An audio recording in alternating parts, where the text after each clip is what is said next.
My parents said, "The greatest gift for your sister's wedding is if you disappear forever." I didn't beg. I packed my things, took the car keys, closed the door behind me, like a final punctuation mark at the end of a sentence I never wanted to write.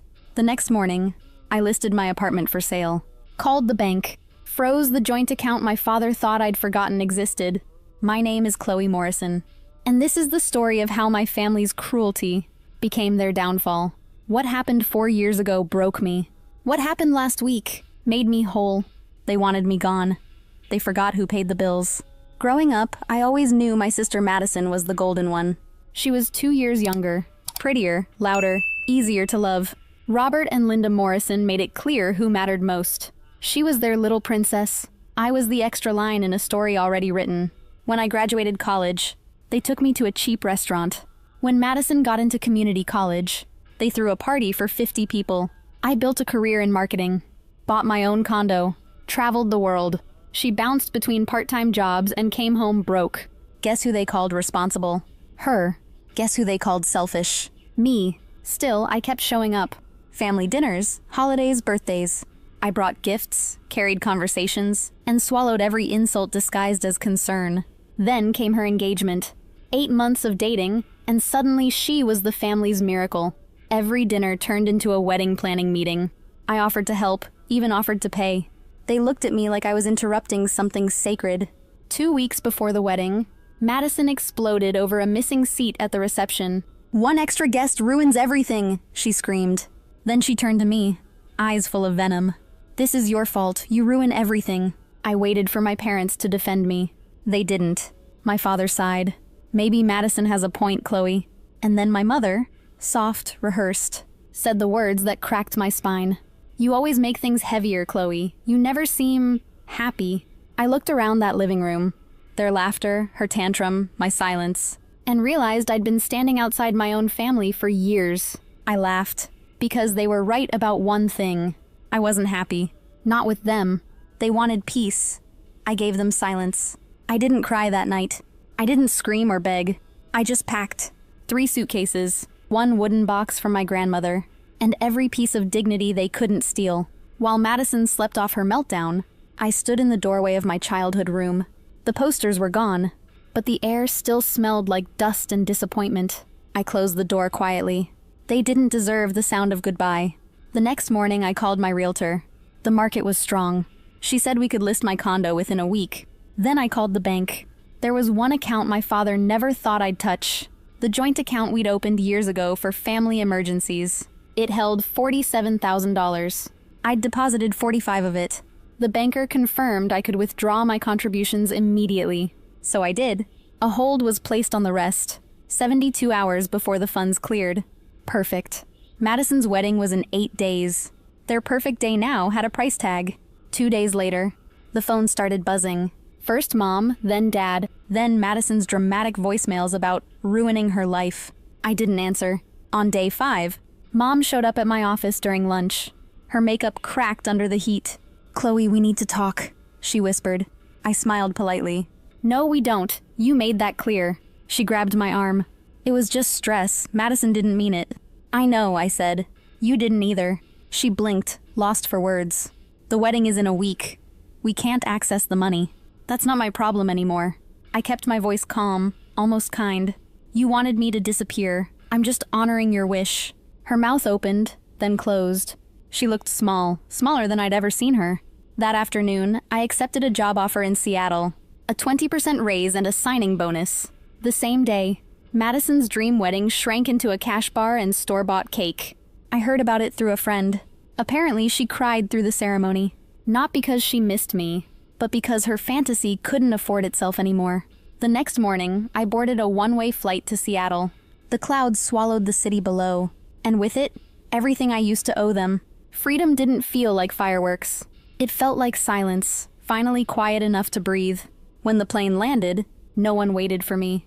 No guilt, no tension. Just the clean, unfamiliar air of a life that was finally mine.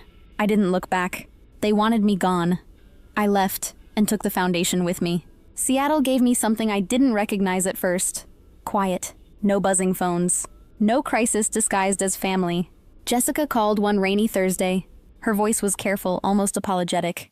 "Chloe, I'm so sorry. Your grandfather passed away." The floor didn't drop. It shifted, like an elevator stopping between floors. I hadn't been invited to the funeral. No texts, no voicemail, just a rumor carried by kindness. 2 days later, his lawyer reached out. He asked if I could join a remote reading.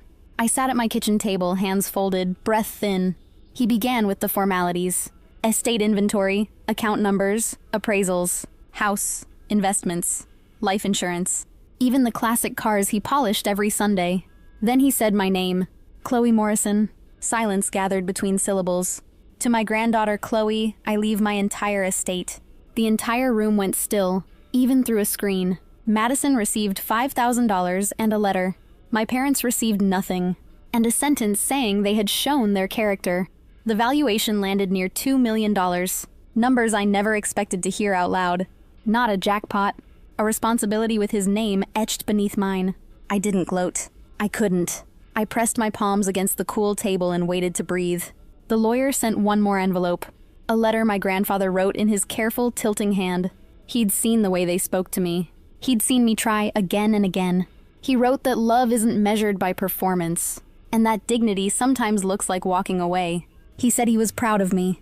He said to build a life I chose. He said not to wait for their permission to be happy.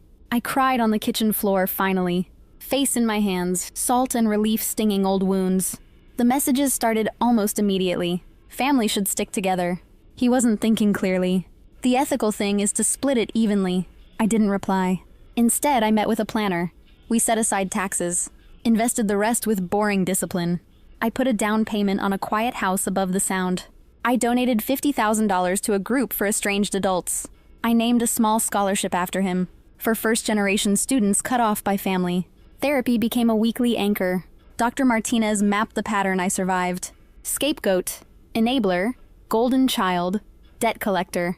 "You can't fix a system you didn't build," she said. "You can only stop funding it." Seattle kept raining. I kept breathing. Grief and gratitude shared a small, hard chair inside me. I didn't ask why he chose me. He already told me. Because he saw me when they refused to look. They didn't mourn me. They mourned the money. It started with a letter from a law firm back home. Thick paper, thin excuses. My father was suing me. Financial elder abuse and unjust enrichment. He claimed I manipulated my grandfather's will. That I stole money from the family account. That I'd abandoned them and caused emotional distress. The words made me laugh. Not loud, just enough to taste the irony. They were running out of money. Madison's marriage had collapsed. The family house was falling apart. And somehow it was still my fault. I called Patricia Chen, a Seattle attorney known for ending bullies politely. She read through the claim in silence. Then she smiled. They picked the wrong person to lie about. We didn't just defend. We countered. Defamation. Harassment. Intentional infliction of emotional distress. And we filed a motion to make every communication public record. That included the recordings, the emails, the voicemails. Patricia looked at me like a general reviewing weapons. "Are you ready for them to hear their own words in court?" I nodded. "I've been ready for 4 years." The hearing room smelled like dust and nerves. They looked smaller than I remembered. Dad's hair had gone gray. Mom's eyes were hollow. Madison's smile trembled on contact. Their lawyer tried to paint me as cruel, a daughter fueled by revenge. Then Patricia pressed play. The speakers filled the courtroom. Dad's voice, calm, deliberate. "The greatest gift for your sister's wedding is if you disappear forever." Mom's voice followed. "You always make things heavier, Chloe." And Madison's laugh, sharp as glass. No editing. No denial left. Screenshots flashed across the display. Text messages. Emails. Madison's old post. Finally some peace now that she's gone. And then the drunk email she'd sent me a year later. "Don't come back. We're better without you." The judge leaned back, exhausted and disgusted. He ruled fast. Their lawsuit, dismissed. My counterclaim, approved. Damages awarded in full. But the real victory came in his closing words. The plaintiffs demanded their daughter remove herself from their lives, then sued her for doing exactly that. This court finds their actions reprehensible. Outside, rain was falling. The parking lot shimmered under gray light. They stood together, the perfect picture of regret. But regret isn't redemption. It's just recognition too late. Dad tried again. "Chloe, please." Mom's voice cracked. Madison cried, mascara bleeding down her face. I took one step back. then another. The distance felt holy. Behind me, the courthouse doors swung shut. The sound echoed like a gavel, final and clean. For the first time in years, my silence didn't feel like surrender. It felt like freedom pronounced out loud. They asked me to vanish. The court made it permanent. 2 weeks after the ruling, the silence finally felt permanent. No letters, no calls, no more lawyers. The bridge was gone, burned clean on both sides. And somehow, I didn't miss the smoke. Marcus and I started house hunting that weekend. We found one near the water. Big windows, quiet mornings, light spilling across polished floors. He said, "It feels like peace." He was right. The realtor asked if I wanted to write a letter to the sellers. I almost laughed. I'd written enough letters for one lifetime, most of them unanswered. Some nights, I still wake up expecting the phone to ring. But it doesn't. And that stillness is its own kind of mercy. People ask if I ever regret taking it to court. If I should have been the bigger person, I smile and tell them the truth. I already was. I just stopped shrinking to fit inside their love. Last month, I started a small foundation for adults cut off by family. People told they were too much when all they wanted was to be enough. We call it the Morrison Fund because healing sometimes means turning your last name into something that finally helps someone. Our wedding is next month. Small, honest, full of laughter. The morning light spills through the new kitchen windows. And for a second, I catch my reflection smiling back. No ghosts, no guilt. Just me, finally home. My grandfather's old friend will walk me down the aisle. My chosen family will be there. My past won't.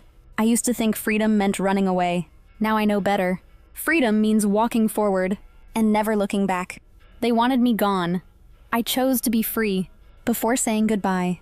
If this story touched your heart, please give it a like and share it with someone who needs to hear this today. Don't forget to subscribe for more true family betrayal stories. That reminds us we are stronger than we think.